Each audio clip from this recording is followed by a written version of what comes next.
오늘 우리가 읽은 누가복음은 예수께서 제자들과 함께 산에 올라가신 일화를 다루고 있습니다. 기도하신 계기가 지난번에 있었던 사건과 관련이 있어요. 오늘 첫 절 28절을 보시면 이 말씀을 하신 후 8일쯤 되어서 베드로와 요한, 야고보를 데리고 기도하러 산에 올라갔다 하셨습니다. 그러니까 오늘 기도하러 가신 이유가 전에 말씀하셨던 것과 관련이 있다는 것을 암시해주고 있어요. 그렇다면 지난번에 제자들에게 무슨 말을 하셨는지를 우리는 봐야 합니다. 지난번에는 제자들에게 말씀하셨고 이번에는 기도하러 가시니까 누구에게 말씀하시는 거죠? 하나님 아버지께 말씀하러 가시는 것입니다. 서로 연결이 되어 있어요. 제자들에게 하신 말씀과 하나님에게 기도로 하신 말씀이 서로 연결되어 있습니다. 예수님은 무엇을 기도하셨을까요? 그것을 알기 위해서는 지난번에 제자들에게 무슨 말씀을 하셨는지를 먼저 알아야 됩니다. 9장 22절을 보면 예수님은 처음으로 자신이 예루살렘에서 고난받고 죽을 것이나 3일 만에 살아날 것을 처음 말씀하셨어요.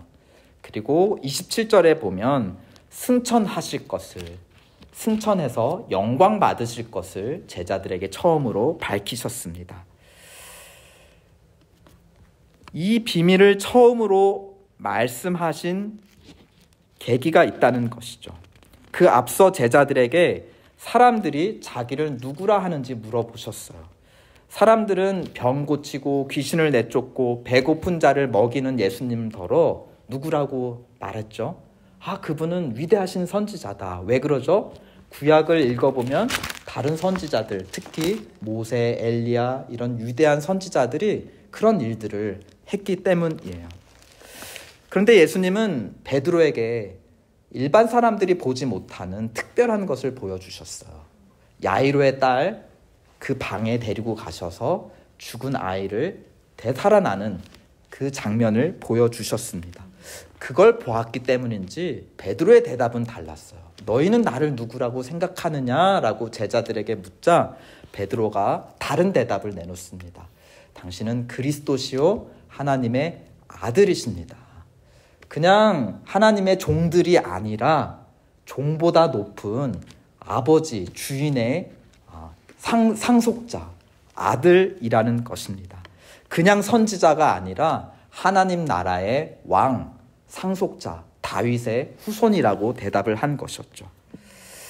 그러자 예수님은 자신이 진정 누구인지 스스로 밝히셨던 거예요. 내가 십자가에서 하나님으로부터 저주받은 죄인처럼 보일 테지만 사실 나는 하나님 보좌 옆에 앉을 하나님 나라의 왕이야. 베드로야, 너는 이 땅에서 이스라엘을 다스릴 왕으로만 나를 알고 있는데 아니, 나는 하늘에 올라가 온 천하 만물을 다 다스릴 온 우주 만물의 왕이 될 거야.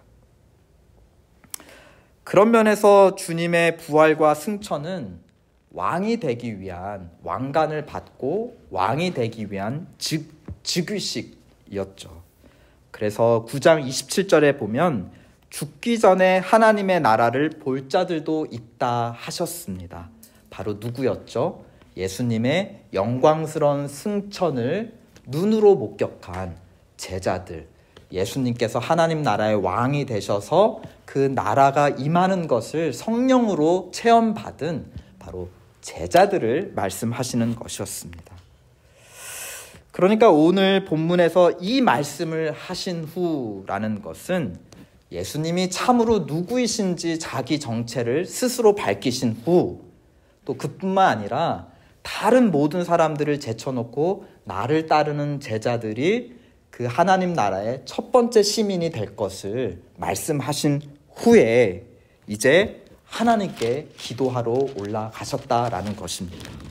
그러면 이 연속성상에서 무엇을 위해서 기도하셨을까요? 본문 어디에도 예수님이 기도하신 내용은 기록되어 있지 않습니다. 하지만 이미 우리는 앞의 맥락을 통해 알고 있죠. 예수님은 제자들을 위해서 기도하신 거였어요.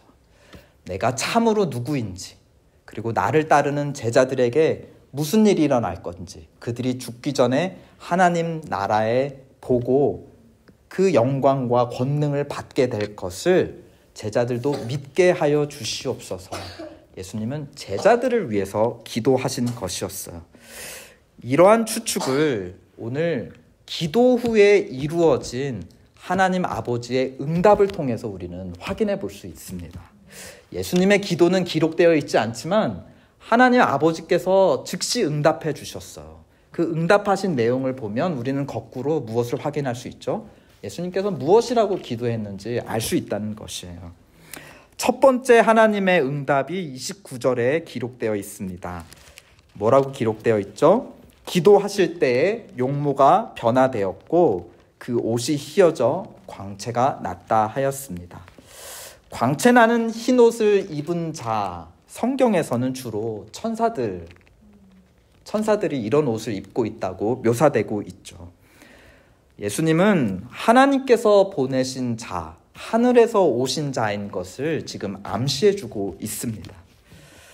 두 번째 기도 응답을 볼까요? 30절에 보면 하나님께서 두 사람을 보내주세요. 누구를 보내주셨죠?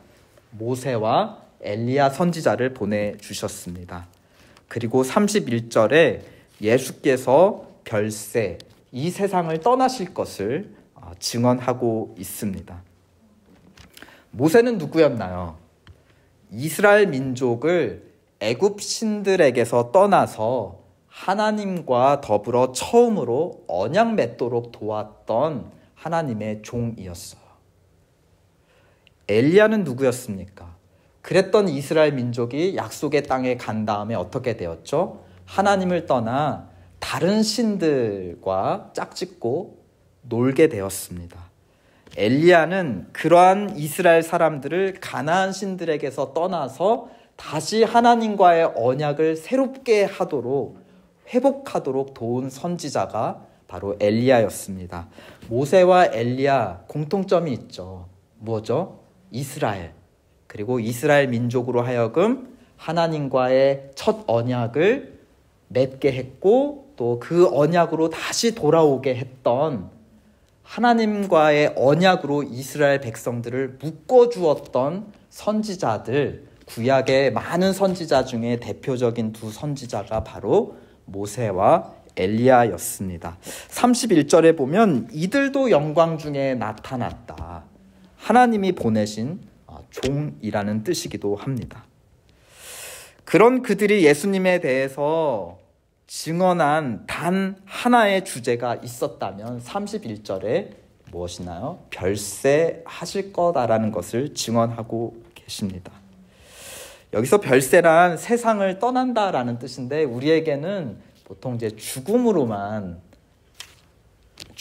좀 다르게 표현한 말로만 알고 있죠.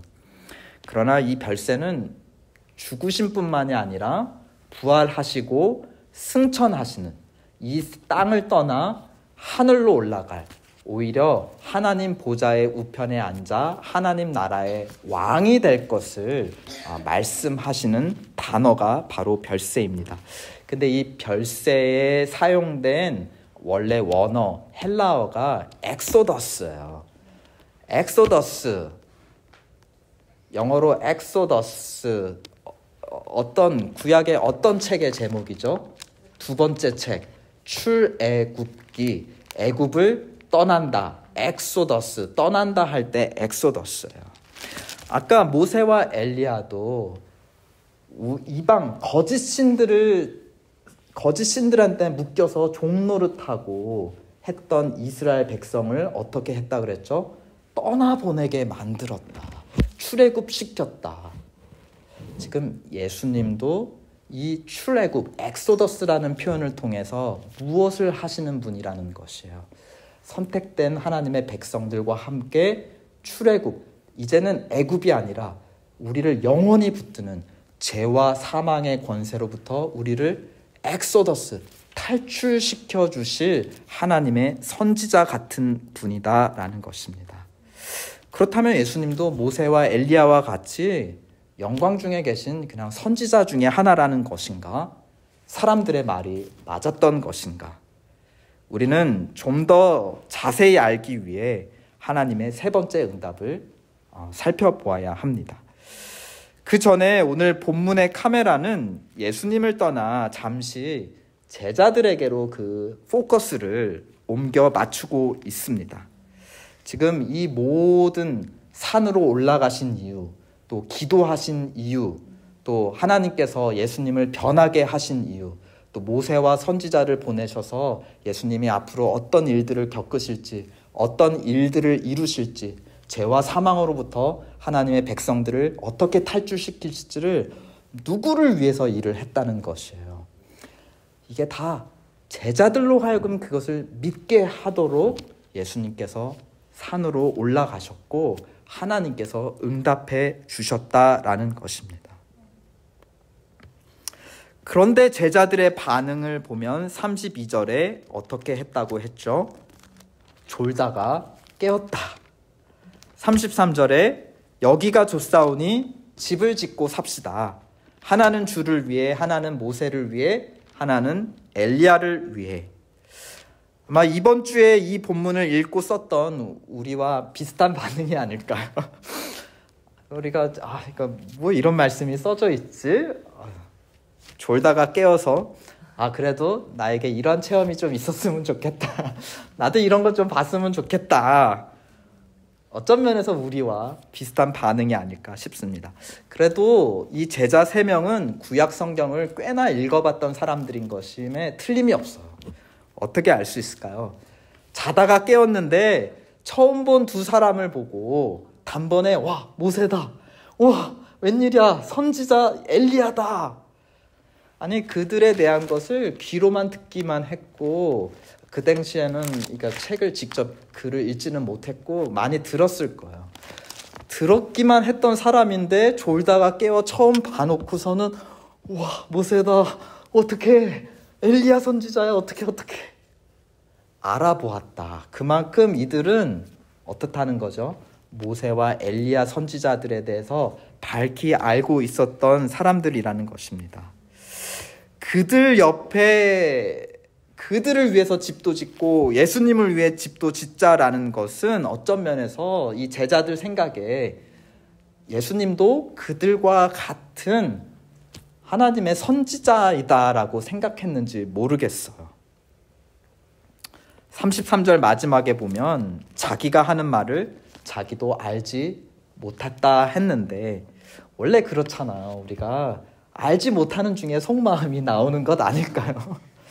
예수님더러 당신은 그리스도시요 살아계신 하나님의 아들이라 했지만 정말 그 말로만 듣던 영광스러운 모세와 엘리야의 선지자의 모습을 보자 하나는 주를 위해, 하나는 엘리야를 위해, 하나는 모세를 위해 집을 짓고 여기 우리 같이 살아요. 여기가 하나님 나라인가 봐요. 우리는 선택받은 이스라엘 백성이잖아요. 우린 여기서 만족해요 했던 것이 아닐까 싶습니다. 우리는 복음서를 읽으면서 궁금증이 하나 늘 생기곤 합니다. 뭘까요? 예수님께서 많은 기적들, 놀라운 기적들을 베풀고 보여주시잖아요. 와, 그런 거 나한테도 보여줬으면 나 금방 믿었겠다. 와, 내가 3년 동안 전도한 저 사람, 내가 아무리 예수님 증거해도 믿지 않는데 그냥 기적 한 번만 잠깐 보여주시면 금방 믿으실 텐데 왜 안 보여주시지? 특히 이 산에 올라왔던 제자 4명은 어떤 사람들이에요? 남들이 다 봤던 놀라운 기적 다 봤어요. 거기에 플러스 남들이 보지 못한 특별한 기적 많이 본 사람들이에요. 야이로의 딸, 죽은 딸이 일어나는 것도 봤습니다.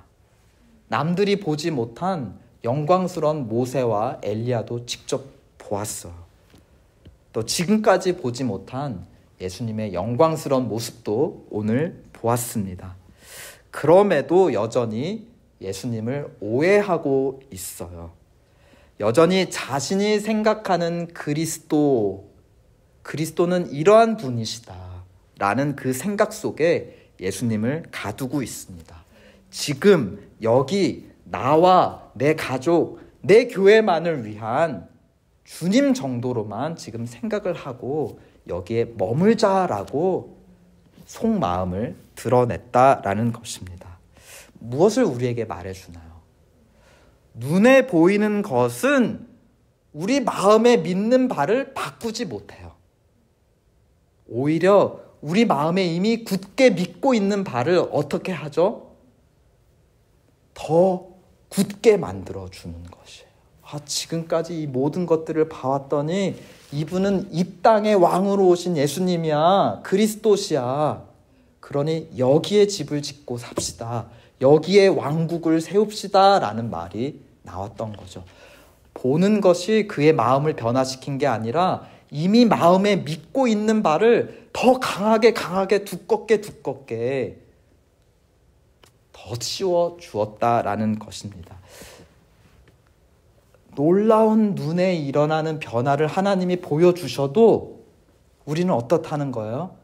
우리 마음에 이미 믿는 바를 가지고 그걸 이해하고 그래 내 말이 맞잖아 라고 정당화할 수밖에 없다는 것. 보는 것으로는 사람이 변화되지 않고 오히려 더 변화되지 않게 변합니다. 무엇이 우리를 변할까요? 보는 것이 아니라 귀로 듣는 하나님의 말씀이 우리의 마음을 변화시키고 변화된 마음으로 우리 눈에 보이는 것들을 새롭게 이해하도록 도와줍니다. 하나님의 말씀이 우리의 마음을 변화시켜 주십니다. 그래서 하나님 아버지는 마지막 세 번째 응답으로 다른 무엇을 보여주시는 것이 아니라 직접 나타나 음성으로 제자들에게 말씀해 주셨던 것입니다. 우리 34절, 35절 한번 다 함께 읽어보실까요? 시작. 이 말 할 즈음에 구름이 와서 그들을 덮는지라. 구름 속으로 들어갈 때에 그들이 무서워하더니 구름 속에서 소리가 나서 이르되 이는 나의 아들 곧 택함을 받은 자니 너희는 그의 말을 들으라 하고. 구름이 덮였다라는 것은 지금까지 이들의 눈을 사로잡았던 영광스러운 눈에 보이는 것들이 다 어떻게 됐다는 것이에요. 다 가려졌다. 하나님께서 오히려 이들의 눈을 가려주셨다. 모세도 엘리야도 다 사라지게 하셨다라는 겁니다. 그렇게 보이지 않자 34절 끝에 제자들이 어떻게 했다고요? 무서워했다. 우리가 얼마나 눈에 보이는 것에 집착하고 살아가는지 아무것도 이제는 보이지 않자 의지할 것이 없자 무서워했다라는 것입니다. 근데 또 한편으로는 구름이 덮였다라는 것은 우리 성경, 구약 성경의 무슨 표현이죠? 특별히 아까 출애굽, 별세, 엑소더스 얘기를 했는데요. 이스라엘 백성이 애굽을 탈출해서 홍해를 건너 시내산에 이르렀을 때 거기에서 하나님과 처음으로 모세를 통해 언약을 맺습니다. 그때 하나님께서 하늘에서 이 땅으로 내려오셔서 백성들을 만나는데 그때 어떤 광경들이 펼쳐졌나요? 구름과 천둥과 번개와 바람이 치는 장면으로 하나님의 임재가 모사되고 있어요. 지금 여기 어디예요? 산이잖아요. 구름이 가득 찼다고 했잖아요. 또 예수님이 별세할 것이다. 제자들을 데리고 엑소더스 하실 것이다 라고 예언했잖아요. 지금 새로운 출애굽이 이제 일어난다라는 것을 여기서 너무 암시하고 있는데 그 증거 중에 하나가 구름이 가득했다라는 거예요. 하나님께서 임재하셨다라는 것입니다. 그리고 구약 사람들에게는 정말 놀랄 일이 벌어졌어요. 친히 제자들에게 말씀하셨다. 모세를 통해서 말씀하신 게 아니라 지금 친히 제자들에게 직접, 우리에게 직접 말씀하시는데 35절 바로 예수님의 기도한 바에 대한 그 직접적인 하나님의 응답입니다. 35절 나의 아들 곧 택함을 받은 자니 너희는 그의 말을 들으라. 예수님은 누구시라는 것입니까? 그냥 사람들이 말하는 누가 아니에요. 하나님께서 직접 나타나셔서 친히 음성으로 말씀해 주시는 예수님의 참 정체. 하나님에게는 누굽니까? 택함 받은 아들이다. 아들인데 택함 받았다라는 것은 이 고대 문화에서 상속자로 선택됐다는 거예요. 당시에는 첫째 아들이라고 무조건 상속자가 아니에요. 특히 로마 문화에서는 아버지가 여러 아들 중에 자기의 유업을 물려받기에 합당한 아들을 선택했습니다. 그러니까 그 선택받기 위해 아들은 엄청 경쟁하며 컸던 것이죠. 택함받은 아들이다라는 것은 예수님이 하나님 나라를 물려받을 하나님 나라의 후계자다라는 선언이라는 것입니다. 우리에게 주님은 누구십니까? 너희는 그의 말을 들어라. 우리가 말을 듣는다라는 건 우리보다 높은 자, 상전, 높은 권세를 가진 하나님 나라의 왕이시라는 겁니다. 그러니까 여기서 예수님이 아버지에게 무엇을 위해 기도하셨는지가 드러나는 것이에요. 예수님은 자기가 누구인지 알고 계셨고 앞서서 그렇게 하기 위해서 십자가에 죽고 부활하시고 승천하심으로 이들을 죄와 사망에서 끌어내서 하나님 나라로 옮겨가야 될 것을 예수님은 이미 알고 계시는 분이에요. 그럼 누구를 위해서 기도한 거고 하나님 아버지는 누구를 위해서 응답해 주셨다는 거예요? 다름 아닌 제자들을 위해서 기도하셨고 제자들을 위해서 응답해 주셨다라는 것입니다. 그럼에도 36절 제자들이 잠잠하여 그 본 것을 무엇이든지 그때는 아무에게도 이르지 아니하니라. 여전히 제자들은 그 본 것을 무엇이든지, 제자들은 여전히 무엇에 집착하고 있죠? 본 것에 집착하고 있어요. 여전히 산에 내려와서도 그 마음이 어디에 머물러 있다는 거예요? 산에 머물러 있다라는 것입니다. 우리 영국 프로 축구팀 중에 리즈 유나이티드 FC가 있습니다. 리즈 유나이티드 풋볼 클럽이 있어. 이 클럽이 1970년대에 영국과 유럽 축구 리그를 다 제패하면서 명문 구단이었어요. 그러다가 2000년대 초반에 잠시 제2의 전성기를 짧게 누리고 지금은 어떤가? 영국 프로축구 1부 리그에도 있지 못하고 2부 리그로 떨어져서 하위권을 전전하고 있습니다. 그래서 사람들이 나 과거에 좀 이랬는데 라고 과거에 자기의 영광스러운 시절을 무엇이라고 말하는가? 나의 리즈 시절이라고 그런 농담으로 이제 말을 많이 합니다. 여러분들에게도 리즈 시절이 있으셨나요? 한국과 미국을 막 제패하고 했던 전성기가 있으신가요? 오늘 제자들에 비유하면 무슨 시절인 거예요? 이게 변화산 때나 그 뭐 놀라운 거 봤는데 여전히 그때 난 내 변화산 시절이라고 제자들의 입장에서는 농담할 수 있겠죠. 이거 인터넷 밈 그 유행어입니다. 리즈 시절. 우리에게도 머물고 싶은, 돌아가고 싶은 리즈 시절 혹은 변화산 시절이 있을 거예요. 보고 싶었던 걸 볼 수 있었고 또 기대치 못했던 남들이 보지 못한 거나 봤다라고 자랑할 수 있는 그런 시절들. 그때 우리 교회 막 성가대가 몇 부였고 막 예배도 막 몇 부였고 주차장에 차가 몇 대였는데 지금의 내가 앉아있는 이 교회를 보니 그때 나의 리즈 시절. 그래서 리즈 시절은 그때가 그립기도 하지만 다시는 돌아올 수 없는 영광, 이런 것도 포함하는 표현입니다. 그런데 예수님은 그 제자들을 변화산에 남겨두지 않으셨어요. 그들은 아직 보는 것에 집착해서 남아있고 싶어 했는데, 집을 짓고 거기서 왕국을 세우고 싶어 했는데, 예수님은 제자들을 데리고 산에서 내려오셨어. 그리고 그들과 함께 또 다른 산을 향해 올라가십니다. 어떤 산이었을까요? 예루살렘 성전산. 자신이 죽고 부활하고 하늘로 올라가셔서 왕으로 승천하실 그 산까지 올라가십니다. 제자들은 변화산에서보다 더 멋있는 걸 봤어. 그래서 그런지 예수님이 올라가는 모습을 계속 쳐다만 보고 있었어. 그러자 사도행전에 보면 천사가 그들더러 뭐라고 말하죠? 갈릴리 사람들아, 왜 계속 쳐다만 보고 또 있느냐? 언제까지 또 보는 거에 집착하고 있을래?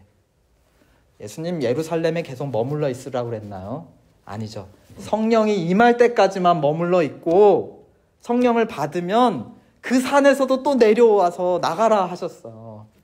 예루살렘과 유대와 사마리아와 땅끝까지 가라라고 말씀하셨습니다. 우리는 자꾸 보는 것에 머물러 있으려고 하는데요. 하나님은 계속 보는 것에서 떠나 듣는 말씀을 따라가라. 유대와 사마리아와 땅끝까지 가라라고 계속 말씀을 주세요. 우리는 보는 것을 떠나 듣는 말씀을 향해 나아가야 하는 자들입니다. 과거에 보여주셨던 것 감사하죠. 거기에 머무르지 마시고요. 우리에게 주시는 하나님의 말씀을 따라 계속 앞으로 나갑시다. 제자된 우리는 보이지 않는 구름 속에서 나는 소리, 하나님의 말씀을 따라 사는 자들인 줄 믿습니다. 변화산을 떠나 예루살렘으로 갑시다.